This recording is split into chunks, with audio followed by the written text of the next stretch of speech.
Larreta como eventual sucesor en el 2015. Ahí hay una pelea que vamos a ver cómo termina. Dante Sica, gracias. Gracias. ¿Qué pasa con Vudú? Diputado Manuel Garrido, buenas noches. ¿Cómo le va? Buenas noches, Charly, ¿qué tal? Yo no sé si ha habido coincidencia o no, si ha habido informaciones o no. Hoy la situación de Vudú estaba en 3 diarios nacionales, tapa. Hace bastantes días que está en la tapa de los diarios.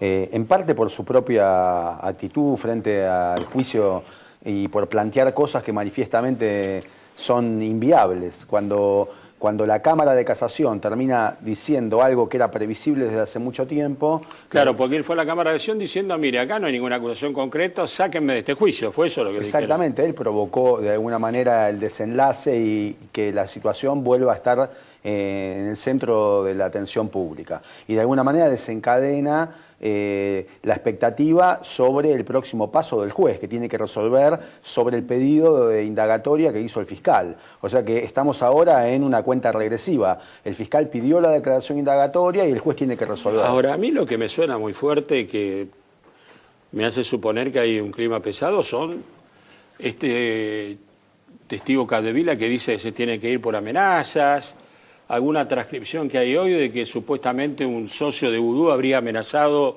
al yerno de Chicone. Digo, muy pesado esto. Sí, la verdad es que la situación, tal como está planteada, el hecho de que un testigo haya tenido que salir del país... Sí, me dicen que se fue del país y no se queda en un solo lugar, parece que anda cambiando de lugar frecuentemente. Sí, la verdad que el hecho de que haya habido amenazas, seguimientos con autos, es una situación muy preocupante que la verdad que nos debe llamar la atención sobre que, digamos, particularmente que este tipo de cosas estén pasando en una causa que nada más ni nada menos involucra al vicepresidente de la Nación. No estamos hablando de una organización criminal cualunque, estamos hablando de una causa contra el vicepresidente de la Nación en donde, digamos, si esto se confirma, es decir, si se confirma que están intimidando testigos, la verdad es que estamos saliendo del cauce de lo que es un litigio habitual. Hablando de intimidar testigos, usted es una persona que ha dicho muy claramente, y hay un proyecto presentado, que todos aquellos testigos en caso de corrupción no están protegidos por la justicia, no están protegidos por la ley ¿cómo se llama?, de testigos protegidos. Mire, es un tema sobre el que yo vengo machacando desde hace mucho tiempo. Cuando nosotros investigamos casos de corrupción, primero en la Oficina Anticorrupción, después en la Fiscalía de Investigaciones Administrativas u otros delitos que involucraban a funcionarios públicos, nos tropezamos con el hecho de que muchos de los testigos sobre los denunciantes perdían el cargo, eran desplazados. Por ejemplo, funcionarios de la Fuerza de Seguridad que empezaban a ser calificados mal para que no ascendieran y perdieran el cargo que tenían en las Fuerzas de Seguridad. Y sobre esto, pese a que la Argentina tiene compromisos internacionales para establecer mecanismos de protección a los testigos y denunciantes de hechos de corrupción, la verdad es que nada ha hecho. Yo trabajé en su momento en la Oficina Anticorrupción en un proyecto y como diputado presenté un proyecto el año pasado. Ahora el propio Julio Cobos acaba de presentar un proyecto. Sí. Bueno, este es un tema fundamental que la Argentina... ¿Y usted Argentina... cree que el gobierno va a ayudar a que aprueben un proyecto como ese, de proteger como testigos reservados a los que denuncian casos de corrupción? Mire, no lo han hecho hasta ahora y la verdad es que no me resultaría extraño que no lo hagan. De alguna manera, muchos de esos casos de corrupción que hoy en día no se detectan o que están ocultos, claramente involucran a funcionarios del gobierno. Diputado, ¿la justicia es lenta con el caso Vudú? Mire, la justicia es lenta en todos los casos y en los casos que involucran a funcionarios políticos de alto rango, la verdad es que uno tiene expectativas de que vayan más rápido de lo que van. Y en este caso, hace ya tiempo que el fiscal pidió que se lo llamara indagatoria, pero también hay que tener en cuenta que este caso ha sido particularmente lento por las propias estratagemas que ha desplegado el vicepresidente. Todos recordamos, y recién se mencionó, su conferencia de prensa, la remoción del juez y del fiscal que estaban interviniendo, y ahora este tipo de planteos que hace permanentemente, de alguna manera para presionar utilizando el cargo que tiene de vicepresidente. Mientras tiene poder, está tratando de emplearlo para que la causa se cierre y no se siga investigando. ¿El gobierno lo protege a Vudú? Claramente lo protege. De otro modo, desde el momento en el que hay pedidos de juicio político en la Cámara de Diputados y el oficialismo los viene bloqueando, porque no es que nosotros tenemos que esperar a que el juez siga pensando si lo va a llamar a indagatoria o no. Hay una responsabilidad política que tiene que determinar el Congreso y no lo hace porque el oficialismo viene bloqueando sistemáticamente la apertura de una investigación en el Congreso. Mientras la causa no avance en sede judicial y el Congreso esté bloqueado por el oficialismo, el vicepresidente va a intentar, digamos, abusando del cargo, bloquear que la causa siga adelante. Caso Campagnoli.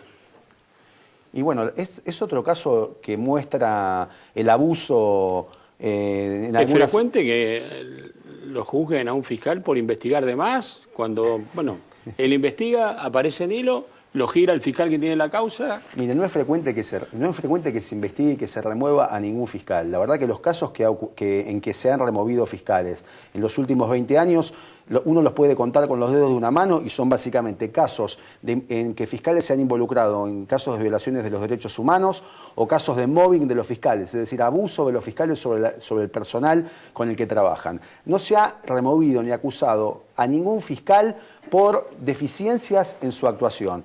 A Campagnoli es por haber investigado a Lázaro Báez. Claro, pero a ver, es llamativo, digamos, es un caso paradigmático. Se está intentando remover a Campagnoli por haber investigado de más un caso que involucra al gobierno, pero no hay ningún caso en estos 20 años en donde se haya siquiera acusado o investigado a un fiscal por no investigar, que tenemos a patadas casos de fiscales que no investigan. Pero bueno, acá por haberse excedido en su competencia, en un caso que involucra al gobierno, no en cualquier caso, en un caso que involucra al gobierno, se lo pretende remover y están dadas las condiciones para que esto siga adelante. Ahora, usted que es político, si un gobierno sostiene a Vudú, embiste contra Campagnoli, se cargó un procurador como Rigui, ¿qué piensa ese gobierno?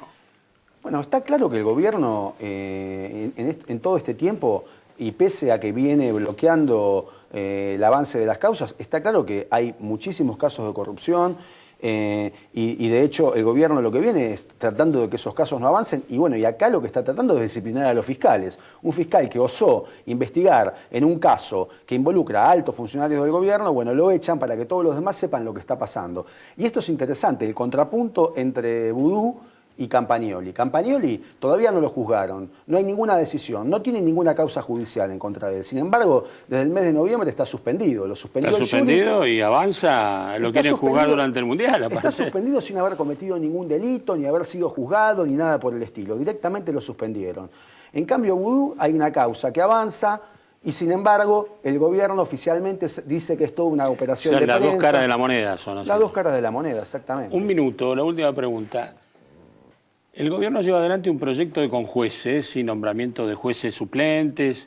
¿Está tratando de formar un cinturón de impunidad para lo que viene? Bueno, la verdad es que a mí me parece que puede ser que esto exista, que esté tratando de buscarse una coraza para evitar luego ser investigado. Lo cierto es que estas designaciones de conjueces más bien parecen un intento torpe por tratar de cubrir cualquier brecha con jueces amigos. En este caso es tan obscena la manera en que el gobierno ha nombrado estos conjueces de la Corte Suprema y también es un contraste tremendo con lo que fue la designación de la Corte. Pues la Corte ya igual puso luz amarilla, dijo, no, primero los presidentes de Cámara. Con jueces no. Él lo dice la ley, o sea, primero tienen que cubrirse con presidentes de las cámaras y luego, si eso no es posible, con estos con jueces. Lo que pasa es que es insostenible, por un lado, esta designación, quiénes están siendo propuestos por el gobierno y además el hecho de que ni siquiera están cumpliendo con las formalidades establecidas por la Constitución. Manuel, gracias por haber venido. Hasta luego. El tema, ustedes saben, saltó con el documento del episcopado, hubo respuesta del gobierno. ¿Estamos enfermos de violencia? José Abadi, buenas noches, ¿cómo estás? ¿Cómo estás, Charlie? ¿Estamos enfermos de violencia los argentinos, José? Bueno, estamos atravesando